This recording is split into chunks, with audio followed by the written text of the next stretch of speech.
Hi நண்பர்களே, இப்போ நம்ம பார்க்க போகிறது வந்து ஒரு சொரக்காவும் பச்சை பயிரும் வச்சு எப்படி பொரியல் பண்ணுறத நம்ம பார்க்கலாம். இது வந்து ஒரு ஹெல்த்தியாக இருக்கும். நம்ம வீட்டில் சொரக்காவும் பச்சை பயிரும் கண்டிப்பாக இருக்கும். நம்ம அதை வச்சு எப்படி நம்ம பண்ணலான்ட்டு வாங்க பார்க்கலாம். அதுக்கு நான் வந்து ஒரு சொரக்காவே இவ்வளோ சைஸில் எடுத்துன்னுக்கிறோம். இதை வந்து நம்ம கழுவி வச்சுன்னுக்கிறோம். சொரக்கா வந்து எப்படி கழுவி கட் பண்ணிக்கலாம். நான் கட் பண்ணிக்கிறோம்.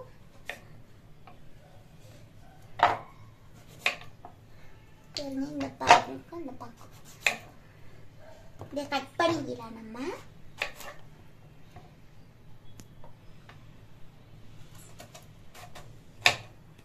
வந்து நம்ம வாரத்தில் ஒரு வாட்டியாட்டம் நம்ம வந்து எடுத்துக்கணும். ஏன்னா இது வந்து இரும்பு சத்து இருக்கும். அதுக்கப்புறமா நல்ல இது சாப்பிட்டா நல்லது, இரும்பு சத்து கிடைக்கும். நீங்களும் கண்டிப்பாக ட்ரை பண்ணுங்க. இந்த மாதிரி பொரியல் பண்ணுங்கன்னா வீட்டில் எல்லாருக்கும் பிடிக்கும். எல்லாரும் நல்லா என்ஜாய் பண்ணி சாப்பிடுவாங்க. கண்டிப்பாக நீங்கள் பண்ணி பாருங்கள். எப்பயுமே நம்ம சொரக்கா வந்து குழம்பு பண்ணால் அவ்வளோ டேஸ்ட் வராது. இந்த மாதிரி நம்ம பொரியல் பண்ணால் நல்லா டேஸ்ட்டாகவும் இருக்கும். எல்லாரும் நல்லா வயிறம்பாவும் சாப்பிடுவாங்க. பொரியல் ஒன்றே கூட சாப்பிடலாம். இன்னும் ஹெல்த்து கிடைக்கும். நல்லா ஈவினிங் ஸ்நாக்ஸ் மாதிரி கூட இது பொரியல் வெறுமனை கூட பண்ணி சாப்பிட்டுக்கலாம். பயிர் வச்சுங்கிறோம். இதை வந்து சேர்த்திட்டு இதை வந்து ஒரு 2 வாட்டி கழுவிக்கலாம்.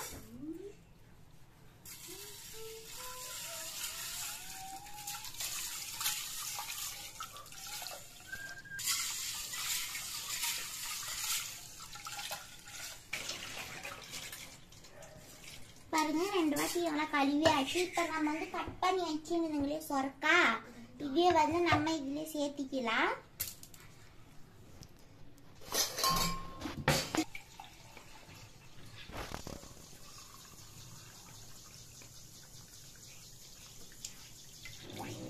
பாருங்க, இந்த பருப்பும் இந்த சொரக்கா முழுங்குற அளவுக்கு நம்ம தண்ணி சேர்த்திக்கலாம். இது முழுங்குற அளவுக்கு இதுல ஒரு சொம்பு தண்ணி பிடிச்சின்னுக்குது. பாருங்க, முழுங்குற அளவுக்கு சேர்த்திட்டு இது கொஞ்சம் உப்பு சேர்த்திக்கலாம். நம்ம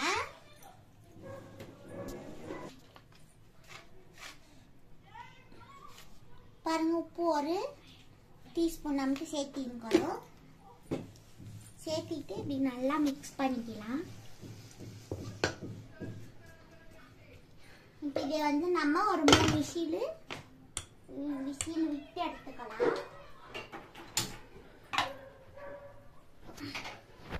பாருங்க, ஒரு 3 விசில் வரட்டும். அதுக்கப்புறம் நம்ம பார்க்கலாம்.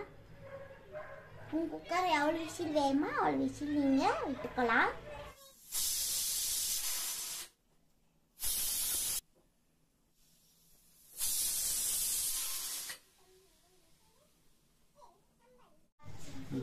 பாருங்க நண்பரே, 3 விசில் ஆயிங்குது. தூக்கி இப்படி சைடில் வச்சுட்டு அதுக்கப்புறமா நம்ம இப்போ பவுடர் பண்ணணும் அந்த பொரியலுக்கு. அது எப்படி பண்றதுன்னு பார்க்கலாம். கடலைக்கொட்டை வந்து ஒரு 1/2 கப்பு, எள்ளு வந்து 2 டீஸ்பூன் கீது, இது மிளகா வந்து 6 கீது. நீங்க காரத்துக்கு ஏற்ற மாதிரி வச்சுக்காங்க. பூண்டு வந்து ஒரு 6-7 பல்லுக்கு இது வந்து தனியா கொத்தமல்லி இவ்வளோண்டு கொஞ்சம் போட்டுக்கிறோம். இவ்வளோதான் வேணும். இதெல்லாம் நம்ம வறுத்து மிக்சியில போட்டு ஒன்னா பொடி பண்ணிக்கணும். இப்போ வாங்க பார்க்கலாம்.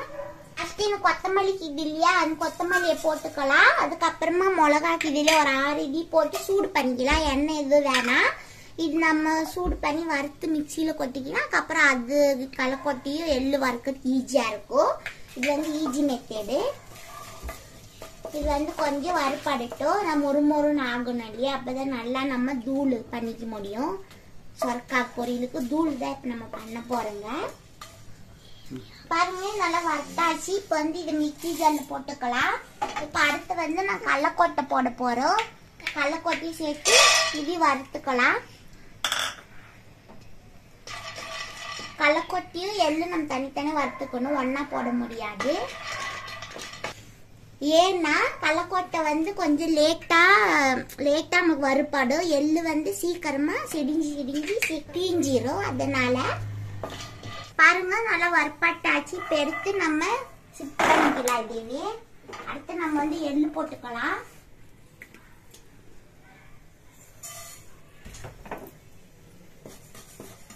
பாருங்க எள்ளு போட்டு இது ஒரு கொஞ்ச நேரத்துல நல்லா பொரிஞ்சிரும்.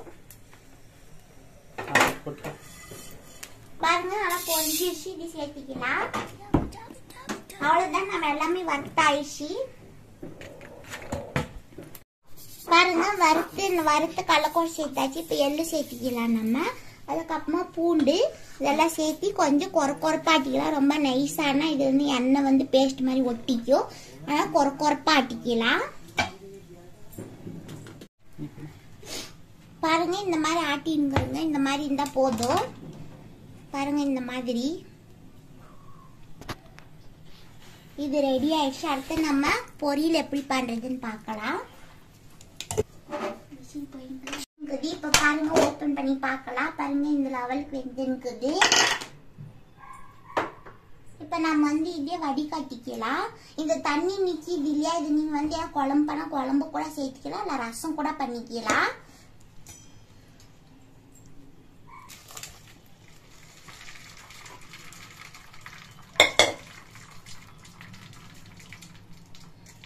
தண்ணி எல்லாம் கொஞ்சம் வடிகட்டட்டும்.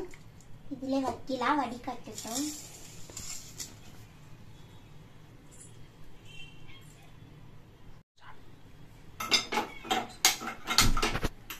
நண்பர்களே இந்த மாதிரி ஒரு தவா வச்சுக்கலாம். தவா பாண்டில் இருந்து வேணாலும் வச்சுக்காங்க. இப்ப வந்து இது கொஞ்சம் எண்ணெய் சேர்த்திக்கலாம். கொஞ்சம் சேர்த்தனா போதும். இதுக்கு வந்து வெங்காயம் எதுவுமே வேணாம். வெறும் எண்ணெய் விட்டுட்டு கடுகு கருவேப்பிலை போட்டுடணும், அவ்வளவுதான். கடுகு போட்டுக்கலாம். கடுகு வந்து சிடிட்டோம். பாருங்க நண்பர்களே இப்ப கடுகு சிடியுது. அடுத்து நம்ம வந்து 2 கொத்து கருவேப்பிலை சேர்த்திக்கலாம். அதுக்கப்புறமா இந்த வேக வச்சிருந்தோம் இல்லையா, அதையும் இதுலயே சேர்த்திக்கலாம். நம்ம இப்போ ஸ்டவ் ஸ்லோ ஃப்ளேம் வச்சுன்னு கலந்து கொடுத்துக்கலாம்.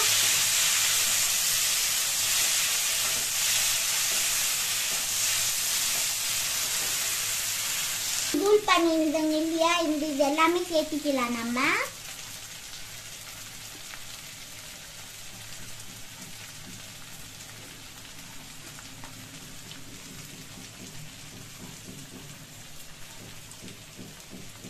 பாருங்க இது எல்லாமே சேர்த்தியாச்சு. இப்போ வந்து இதை கொஞ்சம் நம்ம மிக்ஸ் பண்ணிக்கலாம். கட்டத்தில் உப்பு கம்மியாக இருந்தால் நீங்கள் உப்பு கூட சேர்த்திக்கலாம்.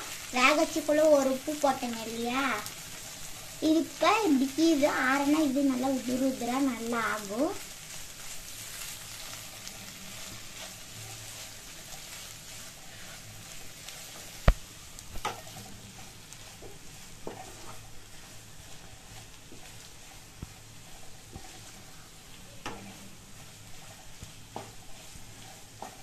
நீங்க எள்ளு உங்களுக்கு பிடிக்கலன்னா நீங்க எள்ளை கூட ஸ்கிப் பண்ணிக்கலாம், கல்கோட்டை கூட போட்டுக்கலாம்.